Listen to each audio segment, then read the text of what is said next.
بسم اللہ الرحمن الرحیم۔ السلام علیکم بچوں، آج ہم اردو کی دوسری سیمائی یعنی سیکنڈ ٹرم کا آغاز کریں گے۔ ہماری پہلی سیمائی یعنی فرسٹ ٹرم مکمل ہو چکا ہے۔ اب آپ گھر پر سارے کام کو جو کاپی اور کتاب پر کروایا گیا ہے زبانی یاد کریں۔ اس کا امتحان یہ جائے جب اسکول دوبارہ کھلے گا۔ تو چلیے اپنے سیکنڈ ٹرم کا آغاز کرتے ہیں، جس کا پہلا سبق جو ہے وہ ہے صحت و صفائی۔ سبق کے آغاز سے پہلے میں آپ کو موضوع سمجھا دوں۔ عنوان جو ہے وہ دو چیزوں پر مشتمل ہے۔ کیا ہے؟ صحت اور صفائی، جو ایک دوسرے کے لیے لازم اور ملزوم ہے، یعنی بہت ضروری ہیں۔ تو صحت کا راز جو ہے وہ کس چیز میں بتا دیا گیا؟ صفائی میں۔ تو اگر آپ صفائی کا خیال رکھیں گے تو آپ صحت مند رہیں گے۔ سمجھ آ رہی بات کہ صحت مند رہنے کے لیے صاف ستھرا رہنا ضروری ہے۔ اب صاف ستھرا رہنے میں کیا کیا چیزیں آتی ہیں؟ صاف ستھرا رہنے کے لیے آپ کو چاہیے کہ آپ کریں، اپنا گھر صاف رکھیں، اپنا جسم صاف رکھیں، اپنے لباس کی صفائی کا خیال رکھیں، اپنے محلے کی صفائی کا خیال رکھیں، اپنے اسکول کی صفائی کا خیال رکھیں، تو تب بھی آپ صحت مند رہ سکتے ہیں۔ تو اب میں آج جو سبق ہے اس کی ریڈنگ آپ کے سامنے کرتی ہوں، ساتھ ساتھ میں سمجھاتی بھی جاؤں گی تاکہ آپ کو سمجھ آ جائے۔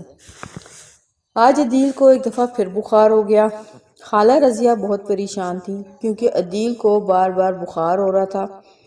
وہ کئی بار اسے ڈاکٹر کے پاس لے کر گئیں، دعا اور پرہیز کا بھی خیال رکھا، لیکن اس کے باوجود عدیل ہفتہ 10 دن ٹھیک رہتا اور پھر اچانک بیمار پڑ جاتا۔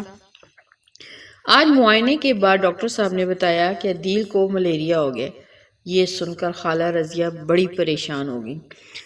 عدیل کو جو ہے ملیریا ہو جاتا ہے، اور یہ عدیل کون ہے؟ خالہ رضیہ کا بیٹا ہے، جو بار بار اس کو بخار ہو رہا ہے، جو اتر ہی نہیں رہا۔ تو خالہ رضیہ اس کی وجہ سے بڑی پریشان تھی، اور جب انہوں نے ڈاکٹر کو بتایا تو ڈاکٹر نے چیک کر معائنے کا مطلب ہے چیک کرنا، چیک کرنے کے بعد بتایا کہ عدیل کو ملیریا ہو گیا۔ یہ سن کر خالہ رضیہ پریشان ہوگی۔ خالہ رضیہ نے پوچھا، ڈاکٹر صاحب عدیل کو ملیریا کیوں ہو گیا؟ ملیریا ایک بخار کا نام ہے، آگے آپ دیکھیں گے کہ اس کی وجہ کیا بنتی ہے اور یہ بخار کیوں ہوتا ہے۔ ڈاکٹر صاحب نے وضاحت کرتے ہوئے بتایا کہ ملیریا بخار مچھر کے کاٹنے سے ہوتا ہے، اور آپ کو معلوم ہے کہ مچھر گندی جگہوں پر پلتے ہیں۔ اب پتہ چلا کہ ملیریا کا جو بخار ہے وہ مچھر کے کاٹنے سے ہوتا ہے، اور مچھر کہاں ہوتے ہیں؟ گندگی پر۔ تو اس کا مطلب ہے اگر ہم صفائی کا خیال نہیں رکھیں گے تو ہم بیمار پڑ سکتے ہیں۔ اس لیے آپ اپنے گھر کی صفائی پر بھی دھیان دیں۔ ڈاکٹر صاحب نے دوا دی، خالہ نے دوا لی اور عدیل کو ساتھ لیے گھر لوٹ آئیں۔ خالہ رضیہ دل ہی دل میں سوچ رہی تھی، ڈاکٹر کو کیا بتاؤں؟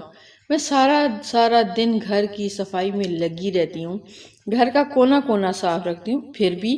خالہ یہی سوچ رہی تھی کہ اتنے محلے سے ہنا باجی آ گئیں۔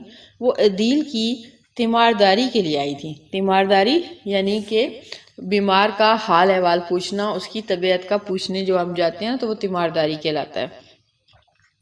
انہوں نے خالہ رضیہ سے کہا، خالہ سنا ہے عدیل کو پھر بخار ہو گیا ہے؟ خالہ رضیہ نے جواب دیا، ہاں بیٹی، عدیل کو ملیریا ہو گیا ہے، اصل میں صفائی کا خیال نہ رکھنے کی۔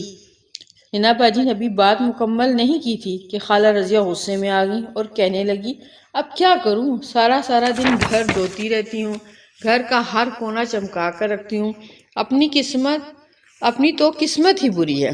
خالہ رضیہ نے دل کا غبار نکالا۔ دل کا غبار نکالنا، جو خالہ رضیہ کے دل میں غصہ موجود تھا اس کو دور کیا، اس کو نکالا۔ ہنا باجی تعلیمی یافتہ تھی، تعلیمی یافتہ یعنی پڑھی لکھی تھی، سمجھ گئیں اور فوراً بولی، اچھی خالہ، گھر صاف رکھنے سے مسئلہ حل نہیں ہوتا، ہمارا محلہ بھی ہمارا گھر ہے، اسکول بھی ہمارا گھر ہے، ہم اپنے کمروں کو چمکا کر رکھیں، گندا پانی اور کوڑا کرکٹ گلیوں میں پھینک دیں اور سمجھتے رہیں کہ ہم صاف ستھرے رہتے ہیں تو یہ درست نہیں ہوگا۔ ہنا باجی کی بات میں وزن تھا۔ یہ بات سچ ہے کہ ہم جو ہے اپنے گھر کو تو چمکا کر رکھیں، ٹھیک ہے، لیکن محلے کی صفائی کا خیال نہ رکھیں، اسکول کی صفائی کا خیال نہ رکھیں، گندا پانی اور کوڑا کرکٹ جو ہے گلیوں میں ایسے ہی پھینک دیں تو پھر ہم صاف ستھرے نہیں ہو سکتے، ٹھیک ہے، کیونکہ گندے پانی پر مکھیاں اور مچھر جو ہے پلتے ہیں، اور پھر وہی وہاں سے اڑ کر جب ہمارے کھانے پینے کے اشیاء پر آ کر بیٹھتے ہیں تو ہمیں بیمار کر دیتے ہیں۔ جب وہ وہی کھانا ہم کھاتے ہیں تو خالہ کو احساس ہوا کہ ان کے گھر کا پانی باہر گلی میں موجود ہوتا رہتا ہے۔ حنا باجی بولی، خالہ باہر گلی میں کھڑے پانی میں مچھر پیدا ہوتے ہیں، یہ مچھر گھروں میں گھس کر لوگوں کو کاٹتے ہیں، اسی طرح اسکول کے ارد گرد جمع آلودہ اشیاء بھی بیماریوں کا باعث بنتی ہیں۔ آلودہ اشیاء گندگی سے بھری ہوئی چیزیں۔ جب تک ہمارے گھر اور تعلیمی اداروں کے ارد گرد کا علاقہ صاف ستھرا نہ ہوگا بچے بیمار پڑتے رہیں گے۔ یہ باتیں سن کر خالہ سمجھ گئیں کہ گھر اور محلے کی صفائی کتنی اہم ہے۔ خالہ کہنے لگیں کہ آئندہ وہ صرف گھر ہی کی نہیں بلکہ اس محلے کی صفائی کا بھی خیال رکھیں گی۔ اب تو خالہ اپنے پڑوسیوں کو بھی محلے کی صفائی کے بارے میں بتاتی ہیں۔ وہ اڑوس پڑوس کے گھروں میں جاتی ہیں، گلی میں کوڑا کرکٹ پھینکنے اور گندا پانی بہانے کے نقصانات سے آگاہ کرتی ہیں۔ خالہ کی یہ باتیں لوگوں کی سمجھ میں آ گئی ہیں۔ اب سارے پڑوسی مل کر اپنے محلے کو صاف رکھتے ہیں، اس لیے ننھا عدیل بھی ٹھیک رہتا ہے، کیونکہ اب گھر کے ساتھ ساتھ ارد گرد یعنی آس پاس کا ماحول بھی صاف ستھرا ہو گیا ہے۔ اڑوس پڑوس کا مطلب بھی آس پاس ہوتا ہے، ہمسائے جو ہوتے ہیں۔ تو یہاں ہماری ریڈنگ جو ہے وہ مکمل ہوگی ہے۔ تو آپ نے دیکھا کہ صاف ستھرا رہنے سے ہی ہم بیماریوں سے بچ سکتے ہیں۔ اب آتے ہیں اپنے سوال جواب کی طرف۔ تو پہلا سوال جو ہے وہ ہے ان الفاظ کے معنی سمجھے اور جملے بنائیں۔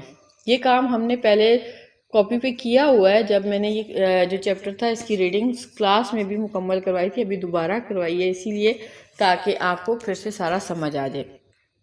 تو آپ نے الفاظ معنی کاپی پہ لکھنے اور ان الفاظ کو جملوں میں بھی استعمال کرنا ہے۔ یہ آپ نے کام کرنا ہے کاپی پہ۔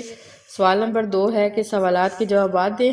تو پہلا سوال ہے خالہ رضیہ کیوں پریشان تھی؟ خالہ رضیہ اس لیے پریشان تھیں کیونکہ عدیل کو ملیریا ہو گیا تھا اور اس کا بخار نہیں اتر رہا تھا۔ پہلا سوال۔ دوسرا، ڈاکٹر صاحب نے عدیل کی بیماری کی کیا وجہ بتائی؟ ڈاکٹر صاحب نے عدیل کی بیماری کی وجہ گندگی بتائی، کیونکہ ملیریا بخار مچھر کے کاٹنے سے ہوتا ہے اور مچھر گندگی پر پلتے ہیں۔ سوال نمبر 3، حنا باجی نے خالہ رضیہ سے کیا باتیں کی؟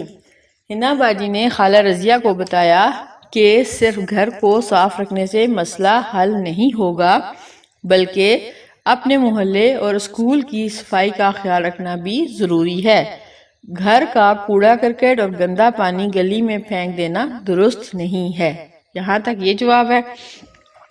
سوال نمبر 4 چھوڑ دیں، خلاصہ نہیں آپ نے لکھنا۔ سوال نمبر 5، ہم اپنے ارد گرد کے ماحول کو کیسے صاف رکھ سکتے ہیں؟ تو یہ آپ خود مجھے جواب دیں گے، 2 جملے صرف لکھنے ہیں آپ نے ہر بچے نے کہ آپ اپنے ارد گرد کے ماحول کو کیسے صاف رکھ سکتے ہیں۔ ان جملوں سے مجھے پتہ چلے گا کہ آپ کو چیپٹر سمجھ آیا ہے کہ نہیں۔ سوال نمبر 3، سبق کے مطابق درست بیان کے سامنے ٹک اور غلط بیان کے سامنے کراس کا نشان لگائیں۔ یہ آپ نے بک پہ ہی کام کرنا ہے، میں بولتی ہوں آپ دیکھتے جائیے۔ اقرا باجی عدیل کی تیمارداری کے لیے آئیں، کراس۔ عدیل کچھ دن اچھا بھلا رہتا اور پھر اچانک بیمار پڑ جاتا، اس پر ٹک کا نشان لگائیں۔ درست ہے یہ۔ ڈاکٹر نے بتایا عدیل کو ہیضہ ہو گیا، یہ غلط ہے، اس کو ملیریا ہوا تھا۔ خالہ نے اپنے پڑوسیوں کو بھی محلے کی صفائی کی اہمیت سے آگاہ کیا، یہ بھی درست ہے۔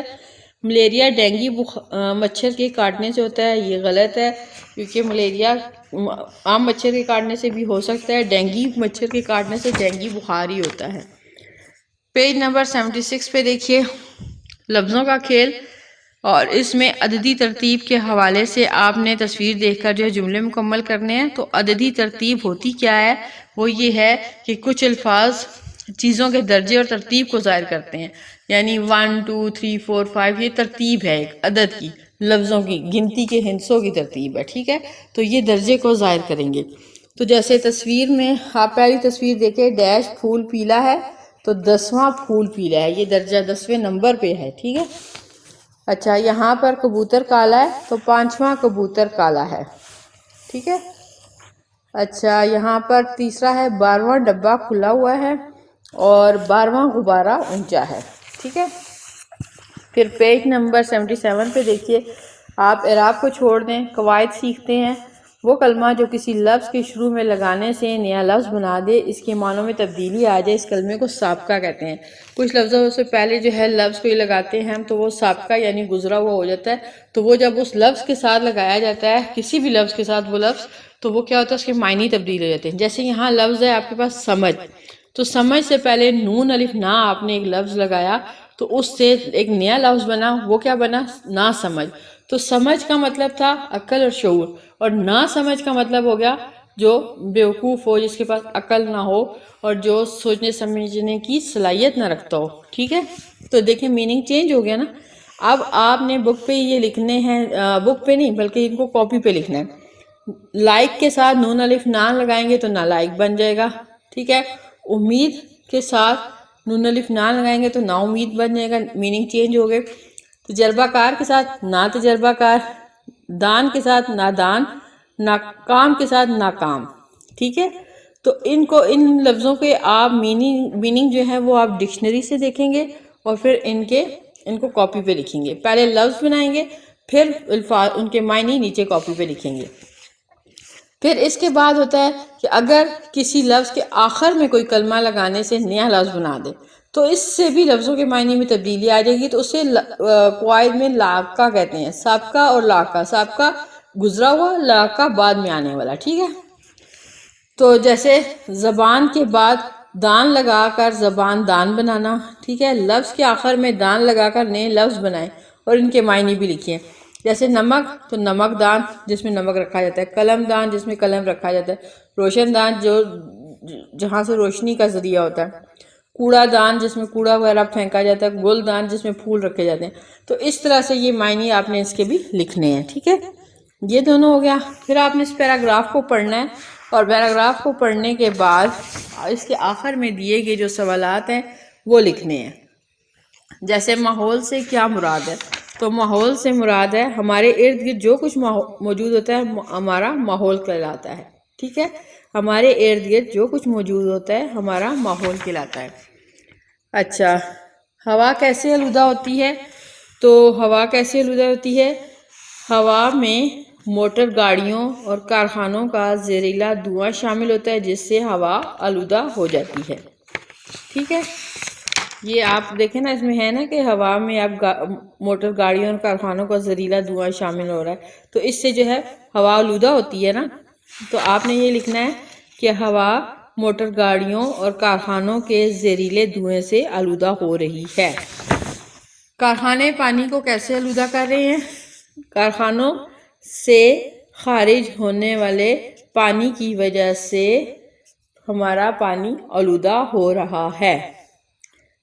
کارخانوں سے خارج ہونے والا گندا پانی، ایسے کہہ سکتے ہیں کہ کارخانوں سے خارج ہونے والا گندا پانی ہمارے پانی کو آلودہ کر رہا ہے۔ ہمیں ماحول کو آلودگی سے بچانے کے لیے کیا کرنا چاہیے، یہ آپ خود بتائیں گے کہ آپ کو آلودگی سے بچانے کے لیے ماحول کو کیا کرنا چاہیے، ٹھیک ہے۔